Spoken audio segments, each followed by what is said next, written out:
Most people never realize that the loudest voice in their life is their own, not the one they use to speak out loud, but the quiet, constant dialogue running beneath everything they do. And what if I told you that changing that voice just for 3 days could rewire your brain, reshape your identity, and shift your life in ways most people never get to experience? This isn't motivational fluff. It's neuroscience, it's psychology, it's biology, and it's truth. Your brain doesn't know the difference between what's real and what's repeated. The thoughts you repeat become the architecture of your identity. You are quite literally sculpting your brain every time you speak to yourself. So for the next few minutes, I want to show you 3 internal shifts, 3 ways of speaking to yourself that, if practiced for just 3 days, can alter your emotional baseline, your motivation, and how you see yourself forever. And I mean that forever. Start with this. I am learning, not I failed, not I'm behind, not I'm not good enough, just I am learning. Your brain is a prediction machine. It doesn't just respond to your environment. It anticipates it. And when you tell yourself I failed, your brain builds a model of you as someone who's a failure, not just someone who experienced failure. But when you say I'm learning, you activate an entirely different circuit. The dorsolateral prefrontal cortex, responsible for cognitive control and adaptive behavior, lights up. You are telling your brain, we're growing, we're still on the path. Psychologist Carol Dweck discovered this through decades of research. It's called the growth mindset, but it's more than a phrase. It's an operating system for your mind.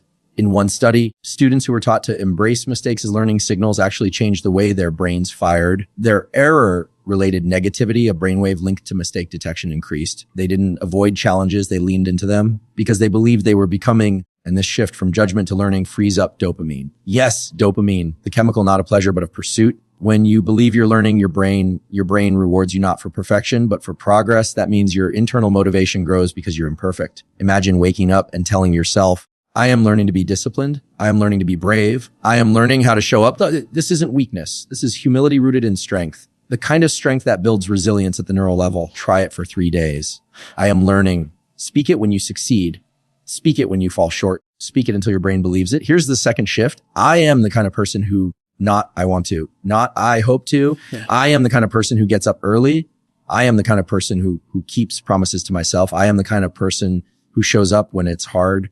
This isn't a trick. It's called identity-based self-talk, and it's one of the most powerful cognitive shifts you can make. In 2001, researchers at UCLA conducted a study on behavior change. They discovered that when people attach behaviors to identity rather than goals, they were significantly more likely to follow through. Why? Because your brain is wired to protect who you believe you are. If you believe you're someone who gives up, your brain will find ways to justify quitting. But if you believe you're the kind of person who finishes what you start, it will literally resist quitting on a neural level. This shows up in brain imaging. The ventromedial prefrontal cortex, a region responsible for evaluating choices, lights up more strongly when decisions align with your identity. That means if you've trained your brain to believe something about who you are, it will value choices that match that identity more. It's like having a compass built into your consciousness. You don't need to feel ready. You need to speak as if you already are. Muhammad Ali said it simply, I am the greatest. I said that even before I knew I was. He wasn't lying. He was aligning. His words shaped his nervous system. His nervous system shaped his actions. And those actions shaped the world. So say it. I am the kind of person who follows through. I am the kind of person who makes hard things look easy. I am the kind of person who's become unstoppable. 3 days of saying this out loud in the mirror in your journal will begin to shift your self-concept, and your actions will chase your identity. One more shift.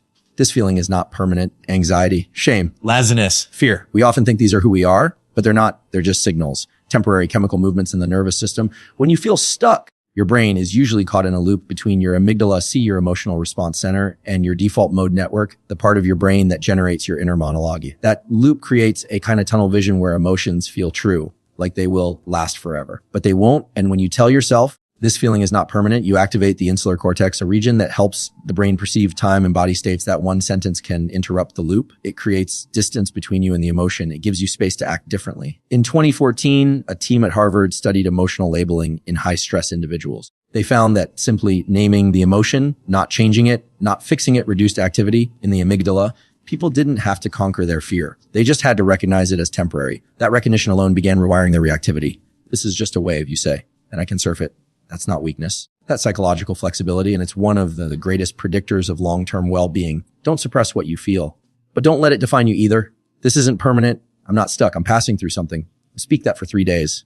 In traffic, in conflict, in exhaustion. Speak it until your nervous system begins to believe that peace is possible in the storm. Your brain doesn't change through information. It changes through experience. And talking to yourself intentionally, compassionately, consistently is one of the most powerful experiences you can give your mind. not because it changes the world immediately, but because it changes you and you are the one who changes the world. Your brain doesn't know the difference between what's real and what's repeated. It's an extraordinary fact, one that has been confirmed again and again by neuroscience. The internal dialogue you carry, the things you whisper to yourself when no one else can hear, aren't just harmless thoughts. They are neural instructions, rehearsals, patterns being laid down in the architecture of your mind. Whether true or false, helpful or harmful, your brain records them the same way. It builds a map of who you are and how the world works based on what you say to yourself. Most often, this is not metaphor. It's biology. Inside your skull is a living, breathing network of over 80 billion neurons. Every time you think a thought or repeat a belief, that network fires in a specific pattern. And the more often a pattern fires, the stronger it becomes. This is known as Hebbian learning, neurons that fire together, wire together. It means that the brain doesn't just respond to what's happening around you. It responds even more powerfully what's happening inside you. You could be sitting still, doing nothing, and still be shaping your identity at the level of neural circuitry just by the things you're repeating in your mind. If you tell yourself you're lazy, your brain starts looking for evidence to confirm that belief. If you think, I'm not good with people, the brain filters your social experiences to validate that statement. This is part of what's called confirmation bias, but there's a deeper layer. You're not just biased toward those beliefs. You're being biologically shaped by them. The more you think them, the more likely you are to behave in ways that make them real. Not because they're true, but because they're familiar. A person who constantly tells themselves, I can't handle pressure, is creating a neural expectation that triggers stress more easily. Their brain prepares to collapse before pressure even arrives. The hypothalamic pituitary adrenal axis, which governs stress response, becomes more sensitive. Their body becomes a reflection of their inner language. But the reverse is also true. Someone who learns to say, I breathe through pressure, I adapt, starts training their nervous system differently. Their brain and body build tolerance, and that tolerance becomes confidence. There's a story about a prisoner of war who survived years of isolation in a cell by playing a full round of golf in his mind. Every single day, he visualized the walk to the first tee, the way the club felt in his hands, the wind, the grass, the sound of the ball. He did this for months. When he was released and returned home, he played a real round of golf and shocked everyone by hitting a score close to his personal best, even though he hadn't touched a club in years. What had he done? He had trained his brain through repetition. And the brain, unable to distinguish between the real and the imagined, had kept the skill alive. The same principle applies to emotional and identity skills. If you rehearse courage, even quietly, even internally, your brain strengthens the pathways associated with courage. If you rehearse discipline, resilience, kindness, leadership, or peace, you will begin to embody those traits more and more. Not because you were born with them, but because you practiced them, you repeated them, and the brain cannot help but believe what it hears again and again. We often think change requires massive effort or dramatic events, but most change happens quietly in the background as you think the same thing for the 100th or the 1,000th time. That's where the work is, not in fighting your past, but in feeding your future. And your future begins with what you say to yourself when you wake up, when you fail, when you're tired, and when no one is watching. The words matter. The tone matters. The consistency matters. Imagine two people. One wakes up and silently says, another day, I'm so behind. I can't keep up. I'm not enough.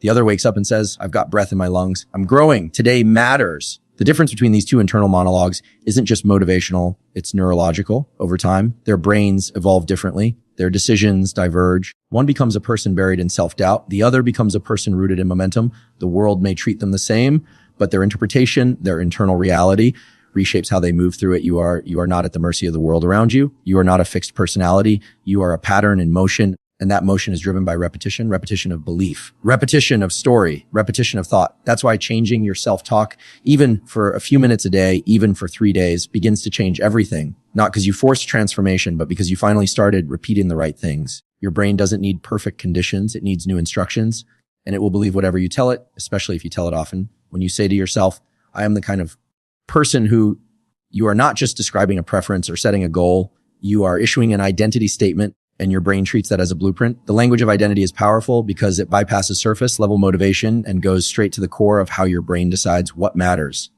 The moment you say, I am the kind of person who doesn't quit, you are no longer negotiating with your feelings in the moment. You are declaring a standard, and the brain will fight to uphold that standard even in discomfort. This kind of self-talk works because your brain is constantly trying to resolve something called cognitive dissonance. That's the inner friction you feel when your actions don't match your beliefs. But here's the part most people miss. If you change the belief about who you are, the brain will attempt to realign your actions to match. This is where identity-based language becomes a tool of transformation. It doesn't just describe who you are, it pulls you forward into who you are becoming. In a 2011 study published in the Journal of Consumer Research, researchers asked people to either say, I can't miss a workout, or I don't miss workouts. Those who said, I don't, were significantly more likely to stick to their commitments. Why? Because I can't sounds like a rule imposed from the outside, while I don't signals an internal standard, a part of identity. Your brain is far more loyal to what it believes you are than what it believes you're trying to do. When you say, I am the kind of person who shows up early, your behavior starts to orient around that belief. The prefrontal cortex, which governs decision-making, begins to favor choices that align with that identity. It becomes easier to say no to distractions and yes to what aligns with that statement, not because you're trying harder, but because your brain is optimizing for internal coherence. This isn't about lying to yourself. It's about choosing what kind of person you want to become and feeding that belief until it becomes self-sustaining. It's about telling your nervous system, this is the direction we're moving, and letting your actions slowly catch up. Real change begins the moment you speak, as if the change has already started. Imagine someone who has struggled for years with discipline. They wake up and say, I need to be more disciplined. And their brain hears it as a hope, a future wish. But the moment they start saying, I am the kind of person who does hard things, the tone shifts. There's no begging, no pleading. There is identity, and identity is what the brain protects. In fact, MRI studies have shown that when people reflect on values or traits they strongly identify with, the ventromedial prefrontal cortex activates. This is the part of the brain that evaluates meaning, self-worth, and personal relevance. It lights up more intensely when your decisions match your identity. This means if you convince your brain that you're someone who follows through, it begins to reward you chemically when you act in alignment with that. Dopamine, the neurotransmitter of motivation, becomes more available, not because of the outcome, but because your action reflected who you believe yourself to be. The beauty of this process is that it doesn't require perfection. Identity isn't about never failing. It's about choosing a narrative that helps you get back up. I'm the kind of person who gets back on track, becomes more powerful than any guilt-ridden self-talk after a mistake. It reclaims the story, which gives you a reason to stay engaged, even in moments of setback. People often assume that confidence is something you earn only after success, but it's actually the other way around. Confidence grows fastest when you align your actions with an identity that feels just out of reach, close enough to believe in, but big enough to stretch into. I am the kind of person who faces fear, said enough times, becomes a filter. You begin to walk differently, speak differently, decide differently. The world doesn't change, but your relationship to it does. It's no accident that elite performers, athletes, leaders, and creators often have mantras that begin with identity. I am relentless. I am calm under pressure. I am built for this. These aren't slogans. They're neural conditioning tools. When repeated often, they reduce hesitation, increase follow through, and rewire behavior at the level of reflex. What you say to yourself about who you are becomes what your brain expects you to act like. And the brain hates violating its own expectations. So when you start talking to yourself in identity-based terms, even before the evidence is clear, you are laying down a new operating system. You are giving your brain a stable foundation, something to hold on to when circumstances shake, and it will hold on because identity is one of the most powerful forces in human behavior. The person you believe yourself to be is the person you will fight to remain. So make sure the belief is worth fighting for. Speak to yourself the way you would speak to someone you love. That sentence is more than a soft suggestion. It's a neurological directive. Your brain listens to the tone of your inner voice. It listens to the compassion or criticism. And that tone doesn't just color your emotions. It shapes your biology. When you speak to yourself with harshness, blame, or self-disgust, you activate the same neural networks that would light up if someone else were attacking you. The amygdala, your brain's fear center, becomes more active. Cortisol, the stress hormone, rises. Your body braces. But when you speak to yourself with gentleness, especially in moments of failure or fear, you activate the parasympathetic nervous system, the part of your body that signals safety, healing, and resilience. In other words, your nervous system doesn't care whether the threat comes from the outside world or your own inner monologue. It just responds. And most people are walking through life speaking to themselves in a voice they would never use with a child, a friend, or even a stranger. Imagine watching a person you love fail at something deeply important. You wouldn't say, you're pathetic. You always mess this up. You wouldn't say, this is who you are. You'll never change. Yet that's exactly what so many people say to themselves. And what they don't realize is that every word becomes a signal to the brain. We are not safe. We are not enough. We are under attack. The science of self-compassion, led by researchers like Dr. Kristin Neff, shows again and again that people who learn to speak kindly to themselves aren't weaker or less motivated. They are stronger, more resilient, more emotionally intelligent. When they fail, they recover faster. When they're afraid, they act anyway. And when they succeed, it comes not from brute force, but from inner stability, because they're not battling themselves every step of the way. There's a misconception that being hard on yourself builds discipline, but neuroscience tells a different story. Self-criticism floods the brain with threat signals. It narrows focus. It reduces creative thinking. It damages motivation over time. The prefrontal cortex, the part of the brain responsible for long-term decision making, actually functions less effectively when you are in a state of inner attack. On the other hand, when you speak with calm, supportive language, especially during high stress moments, you help keep that executive function online. You become capable of growth. You don't collapse in shame. You learn there's a quiet power in learning to say, this is hard, but I'm allowed to struggle. Or I made a mistake, but that doesn't make me a failure or even just doing my best right now, and that's enough for today. These aren't excuses. They are stabilizers. They allow your nervous system to come out of defense mode, which is the first step in returning to clear thinking, motivation, and action. Take a moment to imagine the difference this shift could make over just 3 days. Let's say you try something new and mess it up. On one path, your mind lashes out. That was stupid. Why did I even try? Your heart rate spikes. Your breathing shortens. The stress hormones flood your system, and suddenly you're not just dealing with the challenge, you're battling yourself on top of it. The failure gets wired into your memory, not just as a moment of learning, but as proof of inadequacy. Now imagine a different internal voice. That didn't go how I hoped, but I'm proud I showed up. I'll figure it out. Your body doesn't go into fight or flight. Your brain doesn't panic. It stays online, capable of reflection and adaptation. The setback becomes feedback. Your system learns not from fear, but from safety. That's what real change feels like. Safe enough to try again. Some of the most remarkable breakthroughs in human performance come not from pushing harder, but from changing the quality of self-relationship. Olympic athletes use this. Trauma survivors rely on it. High-performing entrepreneurs credit it as a turning point. They stop punishing themselves for being human. They start becoming allies to themselves, and everything changes. You can still demand excellence. You can still pursue growth with intensity, but you'll do it as a coach, not a critic, as a protector, not a predator. You can say, that wasn't my best without collapsing. You can say, I need to do better without tearing yourself down. This is emotional maturity. This is nervous system safety. This is how the brain builds a sustainable path forward. And it begins the moment you decide that the way you speak to yourself matters, that the inner voice narrating your life doesn't need to be cruel to be effective. It needs to be clear, calm, committed. It needs to sound like someone who believes in you, because when it does, your brain will start believing it too. And when that happens, the emotional armor you've been carrying begins to fall away. You become lighter, stronger, more willing to risk, to grow, to try again, not because the world changed, but because your relationship with yourself did. The words you speak internally become the environment your future self lives in. This isn't poetic metaphor. It's a neurological and psychological truth. Your brain doesn't just record what's happening to you. It records how you interpret it. It encodes meaning through your inner dialogue. And over time, those meanings become the psychological space you operate from. If your self-talk is built on doubt, shame, or fear, your future self will live in a world shaped by that language, where every opportunity feels threatening, every failure feels defining, and every decision feels heavy. But if your self-talk is rooted in hope, ownership, and possibility, your future self moves through the world with a different posture, a different clarity, and a different level of emotional freedom. Your internal dialogue is not just commentary, it's construction. Every time you repeat a belief like, I always mess things up, or I'm not built for this, you're reinforcing a framework your future self will have to operate inside. These words become mental architecture, walls that shape how far you believe you can reach, how deeply you're willing to try, and how much risk you think you can afford. But the powerful thing is this: you can redesign that space, not in one dramatic leap, but through daily choice, through repetition, through new words spoken consistently with intention.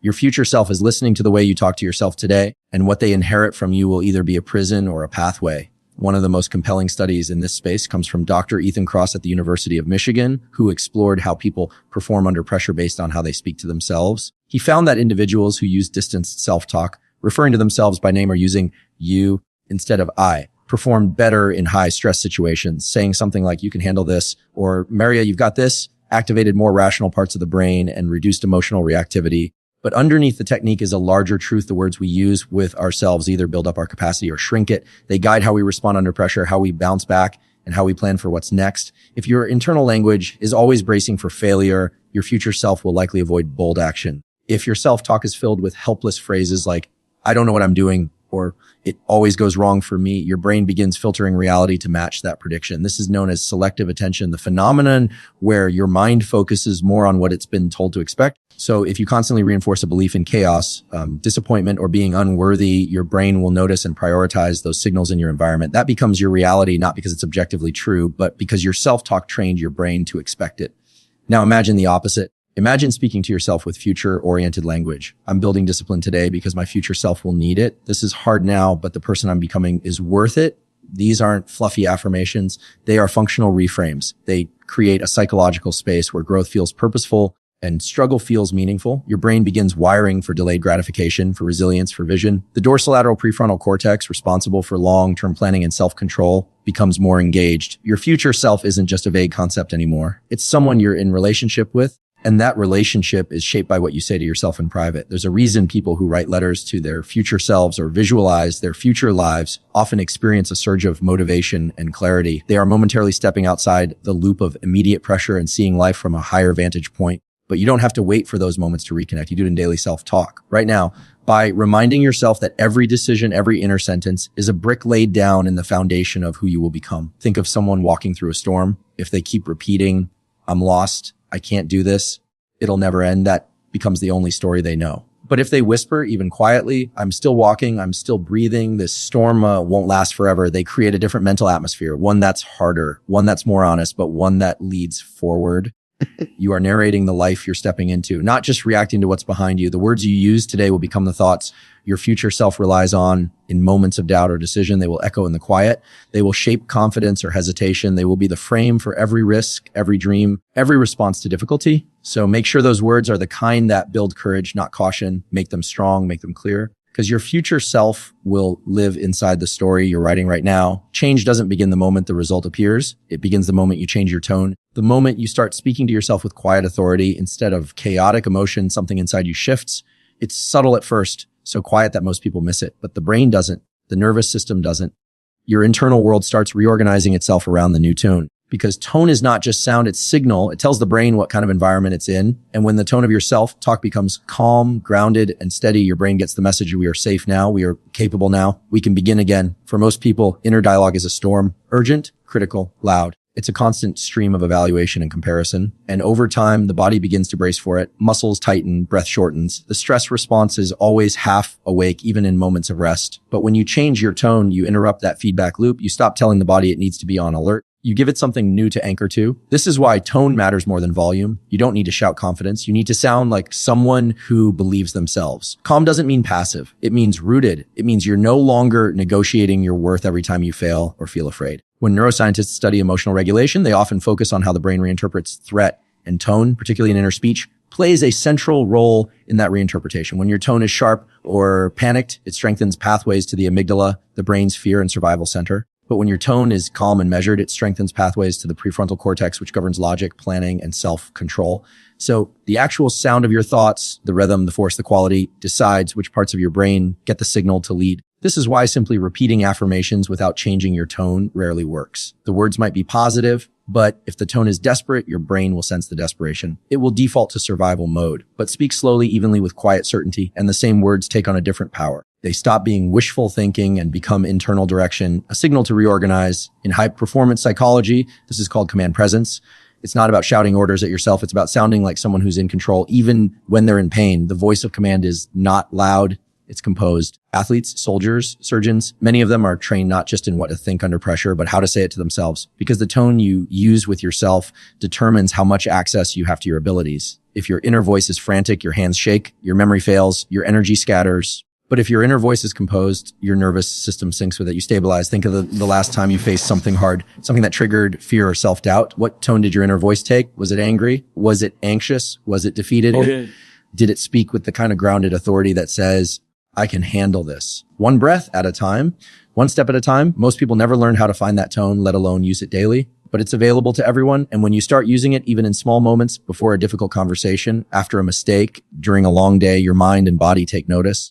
They begin to follow. Over time, this calm tone becomes your new baseline. It becomes the default way you speak to yourself in moments of uncertainty. And that's when the rewiring happens. Your identity begins to include the belief, I am someone who stays grounded under pressure.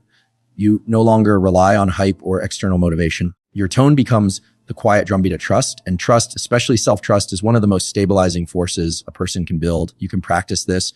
It's not about pretending everything is fine. It's about choosing how to speak in the middle of what's not. You can say, this hurts, but I'm still here. You can say, I don't have all the answers, but I trust myself to figure it out. The words are important, but the tone, that is what your brain listens to most. The tone tells the story. The tone decides if the system relaxes or tightens. And when the tone is steady, everything else has a chance to realign. Every time you speak to yourself like someone you respect, you build that respect into the structure of your mind. And slowly your identity shifts from someone trying to survive the chaos to someone shaping calm within it. Change doesn't need a roar to be real. Sometimes it just needs a voice that finally sounds like it means what it says. You are not lazy. You're not broken. You are likely exhausted from trying to move forward with a voice in your head that doesn't support you. That exhaustion is not weakness. It's the psychological weight of self-sabotage. Most people aren't failing because they lack potential. They're failing because their internal dialogue is at war with their deepest efforts. It's like trying to run with someone grabbing your collar. Every step forward is harder than it needs to be, not because the path is impossible, But because your mind keeps telling you that you're not the kind of person who succeeds, this isn't a matter of willpower. It's a matter of wiring. The truth is the brain becomes what it hears most often. It takes repeated thoughts and turns them into default beliefs, a process known as neuroplasticity. And when the dominant inner voice is negative, when it says things like, you're lazy, you're behind, or you'll never be enough, it carves deep grooves into the mind's perception of self.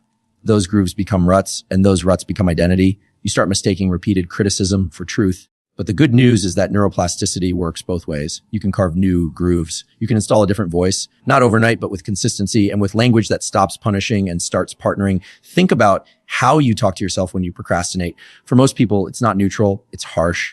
Why can't I just get it together? I'm such a mess. That kind of language doesn't motivate.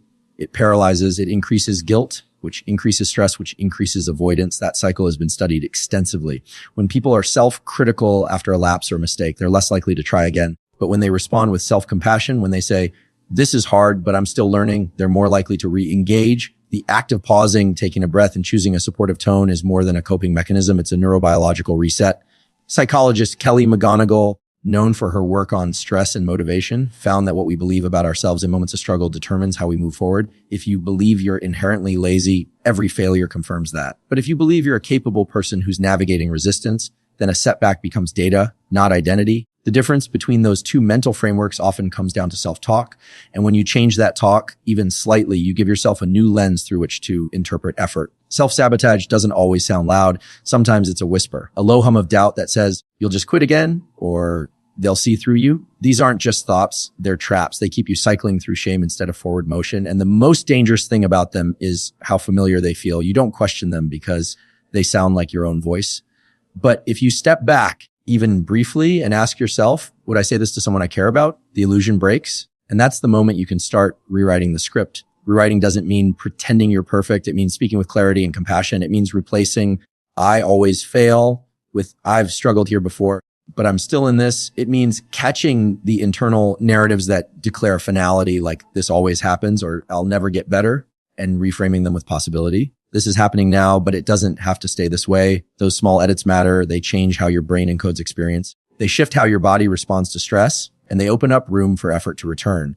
Consider the work of Dr. Carol Dweck on mindset. She showed that people who adopt a growth mindset, who believe abilities can be developed, achieve more over time than those who believe intelligence or motivation is fixed. But that mindset is not just a belief. It's a language. It sounds like not yet instead of never. It sounds like, what can I learn from this? Instead of, why do I always mess this up? Your self-talk isn't just background noise. It's a tool of transformation or a trap of repetition. And the difference lies in your willingness to question it. The next time you catch yourself in a loop of self-blame, pause. Don't rush to fix the behavior. First, shift the voice. Say, this isn't who I am. It's what I'm experiencing. Say, I can move forward even from here. It might feel unnatural at first. That's okay. New neural pathways always feel unfamiliar, but each time you do it, you make it easier for your brain to believe you. You lay down a little more track in the direction of self-trust. You don't need to become someone new to break the cycle of self-sabotage. You need to start speaking like someone who believes change is possible. That voice doesn't have to be perfect. It just has to be consistent. Every time you choose partnership over punishment, your nervous system breathes a little easier. Your motivation finds a little more footing. And over time, the part of you that once doubted everything begins to listen differently, not because the world got easier, but because you stop being the loudest obstacle in your own way. You are always becoming someone, whether you're conscious of it or not. The words you repeat in your head, the quiet background phrases, the private narratives are shaping the person you're stepping into. They are not neutral. They are not passive. They are blueprints.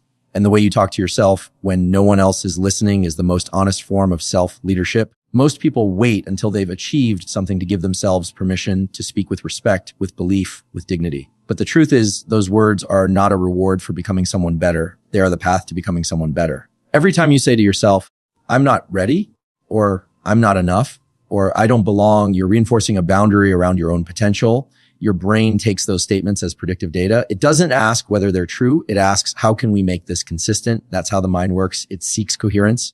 It wants your inner world to match your outer actions, even if that means limiting your growth. But when you begin to speak to yourself with the language of who you want to be, not who you fear you are, you start to create a new internal model, one that doesn't just react to what's been, but leans forward into what could be.